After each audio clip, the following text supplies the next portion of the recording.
Welcome to YS Online. Ako po si Dice, here to teach you numbers in Japanese. Last lesson, pinag-aralan natin kung paano magbilang in Japanese from 1 to 10,000. Nagbilang tayo hanggang thousands, di ba? So it's sen, nisen, sanzen, hanggang ichiman. Kung kailangan natin i-review, check out the links in the description box below. Now, this lesson naman, tatalakayin natin ang 10,000 until 1 million. Tandaan natin na magsulat tayo ng notes sa notebook natin para madali siyang pumasok sa utak, no? Okay, so ready na ba kayo matuto ng numbers in Japanese? Let's go!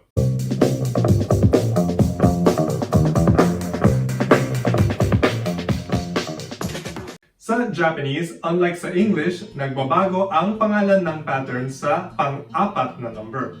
Di ba sa English or sa Tagalog, after ng ones, tens, hundreds, nagiging thousands, di ba?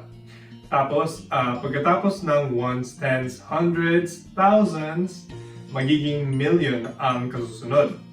Pero sa Japanese, sa 10,000 tayo, nagkakaroon ng bagong salita. Pag may pang-apat na zero, ang pangalan niya ay man, as in, ichi-man. In English, ang exact translation niya is 1/10,000.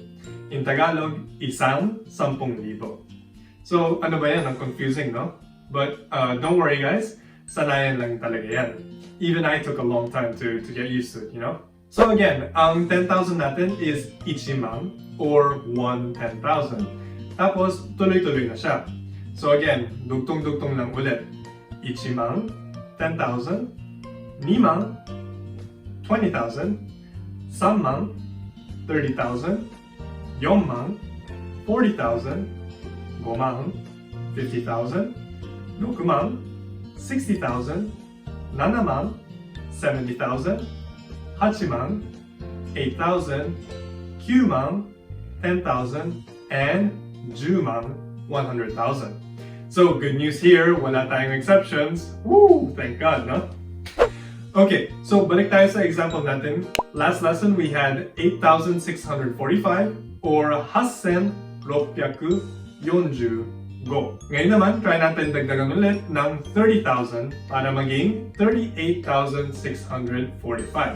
So, paano siya gagawin? Again, dudugtungan lang natin ng sammang sa umpisa. So ngayon, bali magiging 38,645. Madali lang, no? Okay, so sa 10,000 or 100,000 naman tayo.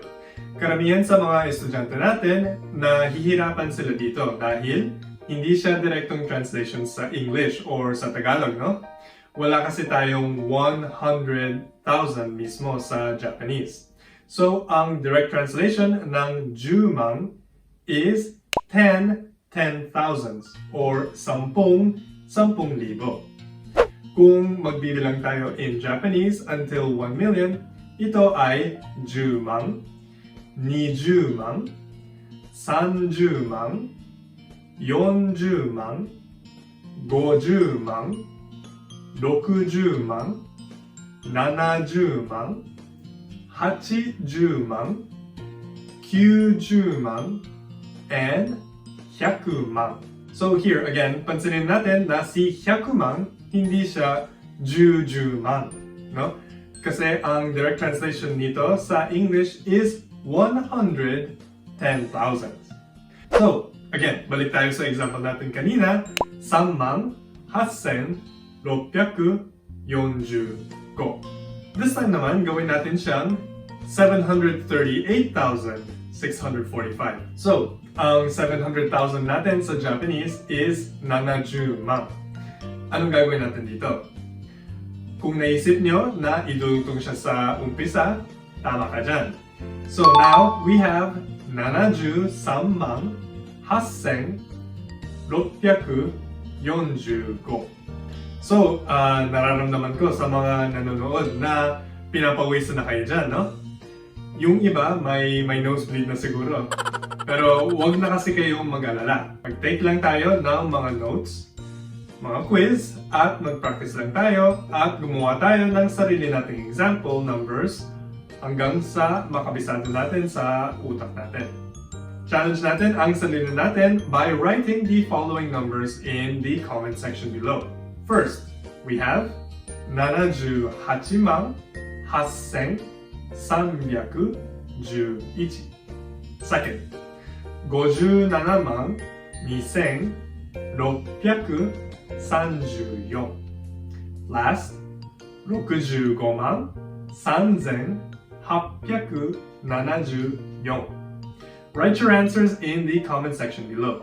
Next lesson, tatalakayin natin ang 100,000 or 1 million until 1,000,000 or 100 million.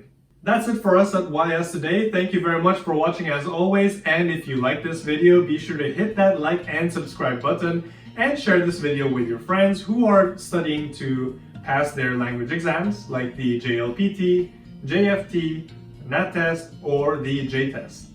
For YS Online, my name is Dice. Ja, mata ne.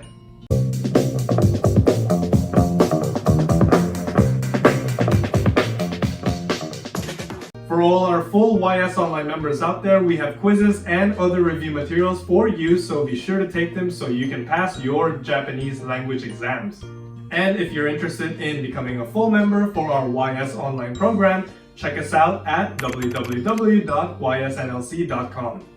Thank you very much for watching.